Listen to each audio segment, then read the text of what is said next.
the JP Morgan Alternative Investments Conference in Miami. You have to be a billionaire to attend. You have to prove it with your net worth. There's 400 people there. It's an amazing group.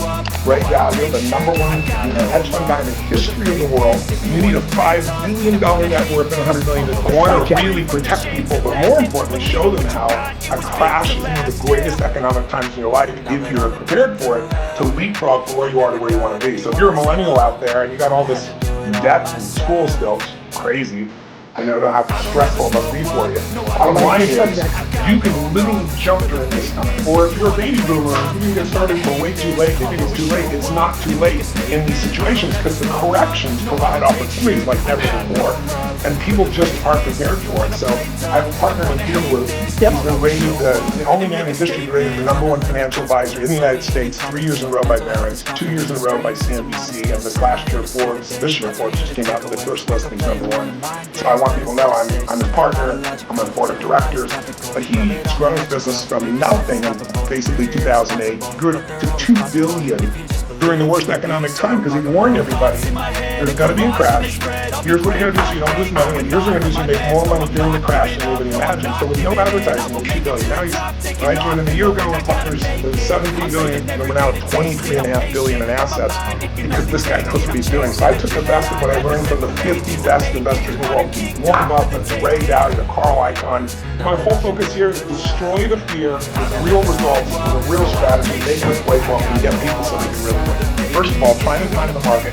Impossible. Yeah, and more about this. Impossible. Listen, all these market forecasts you see on CNBC, that their whole purpose in life is to make fortune tellers look good. Because no one can do it. That's exactly right. That I know. So, but logically you say, I'm waiting for the crash. So while people are waiting, people are making money. 100%. Unbelievable amounts of money. 100%. 250% since 2008. The whole thing is diversified, obviously. And knowing where you're strong, where you're weak. But what people should know about the market is really important. The stock market is provided. You and I have known a million people that have made a fortune and then go broke. That's right. Whether it be an athlete or That's an right. actor. Unlimited people. 50 Cent just went bankrupt. He made $100 million on vitamin water because he got a tip. And he's like $400 million in growth. Johnny Depp, he's $750 million, $750 million, and they say he's going to go bankrupt now. But the point of the matter is, you don't earn your way to a fortune. The way you have a fortune long term is you make money your slave. You and I have done it through multiple businesses, right?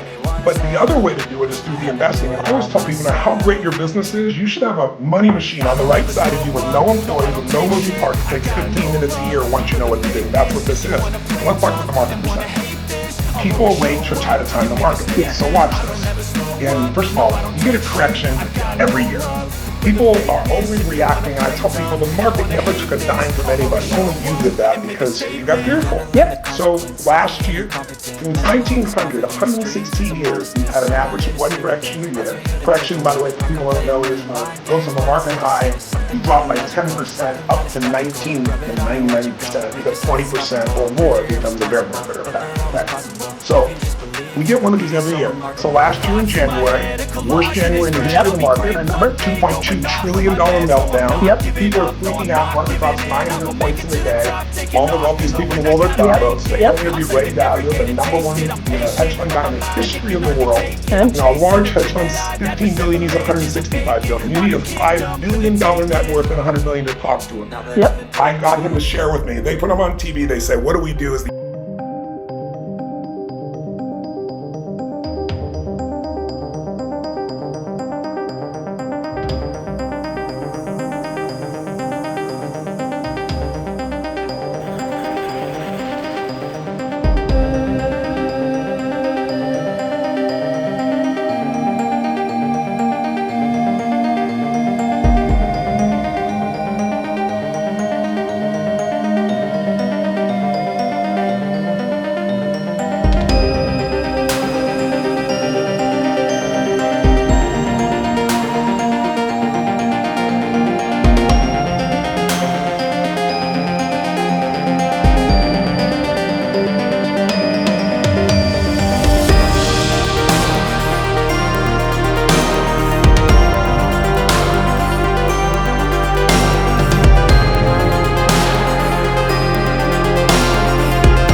people. And I'm gonna take a phone call. Forget just the $10,000. What matters is the system you put in place. The shit you do randomly every now and then because you got money is not going to help you much, right? Especially if it's a fucking fat whip or a watch. Yes. I don't even want to start. So the number one most important financial decision for everyone watching, everyone in this room, really, we all know, you got to become an owner instead of somebody that is constantly, utilizing products. In other words, if you have an iPhone and you don't own Apple, what's wrong? You're a consumer, you're not an owner. You got to become an owner. How do you do it? Every person in this room has got, regardless of whether you think you have the money or not, to make the most important financial decision, which says to be an owner, I have to take a percentage of my income, and no matter what, off the top, automate it so I don't see it, put that in an investment account. Now, what's the number? You might say, I can't, Tony, I'm starting my business, I'm strapped. I tell all business owners the example of a gentleman, true story, Theodore Johnson, 1950s, works for UPS, guy never makes more than $14,000 in a year. He retires with $71 million.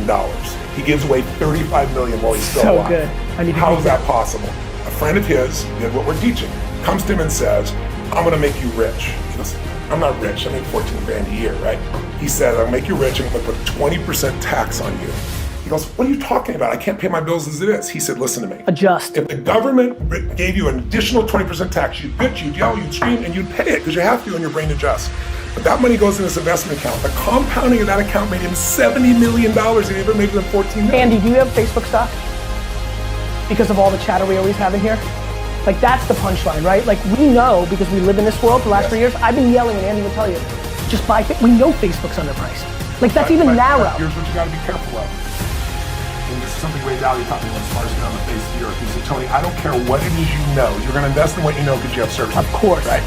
Whatever you know is gonna drop 50 to 70% sometime in your life. That's right. And he said if it's later in life, which is why diversity matters. That's yes. why diversity. Where, you don't want it, what I'm saying is you don't want to just own Facebook. Of course not. You've got to have across the board. Of course.